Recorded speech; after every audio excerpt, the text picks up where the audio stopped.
ನಮಸ್ಕಾರ. ವಿಜಯ ಮಾರ್ಗ ಚಾನಲನ್ನು ವೀಕ್ಷಿಸುತ್ತಿರುವ ನಿಮಗೆಲ್ಲರಿಗೂ ಆದರದ ಸ್ವಾಗತ. ವಾಸ್ತುಶಾಸ್ತ್ರದ ಪ್ರಕಾರ ಮನೆಗೆ ಯಾವ ಆಯ ಇದ್ದರೆ ಉತ್ತಮ ಎಂಬುದನ್ನು ನಾವು ಇಲ್ಲಿ ಮೊದಲನೆಯದಾಗಿ ತಿಳಿಯಬೇಕಾಗಿದೆ. ಮೊದಲನೆಯದಾಗಿ ಈ ಒಂದು ವಿಡಿಯೋದಲ್ಲಿ ನಾವು ಧ್ವಜಾಯದ ಬಗ್ಗೆ ಮಾಹಿತಿಯನ್ನು ನೀಡಲಾಗುತ್ತದೆ. ಧ್ವಜ ಎಂಬುದು ಮನೆಗೆ ಅತ್ಯಂತ ಶ್ರೇಷ್ಠ ಮತ್ತು ಮಂಗಳಕರವಾದ ಆಯ ಎಂದು ಪರಿಗಣಿಸಲಾಗುತ್ತದೆ.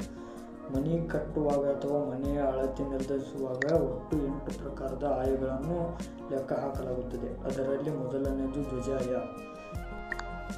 ಧ್ವಜಾಯ ಎಂದರೇನು ಎಂಬುದನ್ನು ನಾವು ಮೊದಲಿಗೆ ತಿಳಿದುಕೊಳ್ಳೋಣ. ವಾಸ್ತುಶಾಸ್ತ್ರದ ಪ್ರಕಾರ ಆಯ ಎಂದರೆ ಮನೆಯ ವಿಸ್ತೀರ್ಣಕ್ಕೆ ಅನುಗುಣವಾಗಿ ಬರುವ ಆದಾಯ ಅಥವಾ ಶಕ್ತಿಯ ಲೆಕ್ಕಾಚಾರ ಎಂಬುದನ್ನು ಆಯ ಎಂದು ಕರೆಯುತ್ತಾರೆ. ಮೊದಲನೆಯದಾಗಿ ಧ್ವಜಾಯ. ಧ್ವಜಾಯ ಎಂಬುದು ದೇವತೆ ಮತ್ತು ದಿಕ್ಕು ಎಂದು ಕರೆಯುತ್ತಾರೆ.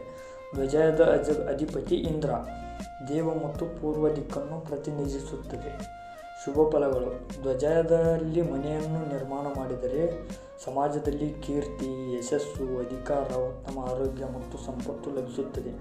ಇದು ಸಿಂಹದಂತೆ ಪರಾಕ್ರಮ ಮತ್ತು ಸಕಾರಾತ್ಮಕ ಶಕ್ತಿಯನ್ನು ಮನೆಗೆ ತರುತ್ತದೆ ಎಂದು ನಂಬಲಾಗುತ್ತದೆ.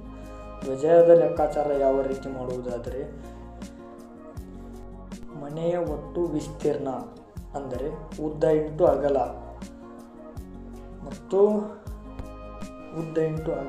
ತರಂಗ ಅಥವಾ ಹಸ್ತದ ಅಳತೆಯಲ್ಲಿ ಪಡೆದು ಅದಕ್ಕೆ ಶಾಸ್ತ್ರೋಕ್ತ ಸಂಖ್ಯೆಯಿಂದ ಗುಣಿಸಿ 8ರಿಂದ ಭಾಗಿಸಿದಾಗ ಬರುವ ಶೇಷ 1 ಆಗಿದ್ದರೆ ಅದನ್ನು ಧ್ವಜಾಯ ಎಂದು ಕರೆಯಲಾಗುತ್ತದೆ.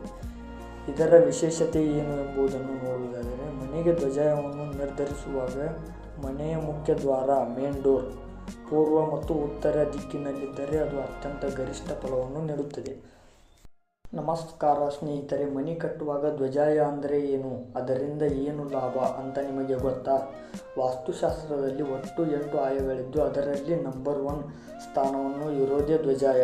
ಧ್ವಜಾಯ ಅಂದರೆ ಇಂದ್ರನಿಗೆ ಪ್ರಿಯವಾದುದು, ಪೂರ್ವ ದಿಕ್ಕಿನ ಸಂಕೇತ. ಯಾರೆಲ್ಲ ಧ್ವಜಾಯದ ಅಳತೆಯಲ್ಲಿ ಮನೆ ಕಟ್ತಾರೋ ಆ ಮನೆಯಲ್ಲಿ ಸುಖ, ಶಾಂತಿ, ನೆಮ್ಮದಿ ಇರುತ್ತದೆ. ಅಷ್ಟೇ ಅಲ್ಲ, ಆ ಮನೆಯ ಯಜಮಾನನ ಕೀರ್ತಿ ಸಮಾಜದಲ್ಲಿ ಧ್ವಜಾಯದ ತರಹ ಎತ್ತರಕ್ಕೆ ಹಾರುತ್ತದೆ. ಹಣಕಾಸಿನ ತೊಂದರೆ ಬರುವುದಿಲ್ಲ.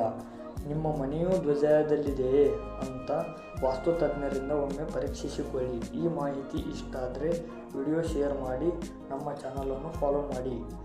ಇಂತಹ ಹೆಚ್ಚಿನ ವಿಡಿಯೋಗಳು ಧ್ವಜಾಯದ ಬಗ್ಗೆ ಮಾಹಿತಿ ಬೇಕಾದರೆ ಯಾವ ಆಯಗಳು ಧ್ವಜಾಯವನ್ನು ಸೇರುತ್ತದೆ ಎಂಬ ವಿವರಣೆಯನ್ನು ತಿಳಿದುಕೊಳ್ಳಬೇಕಾದರೆ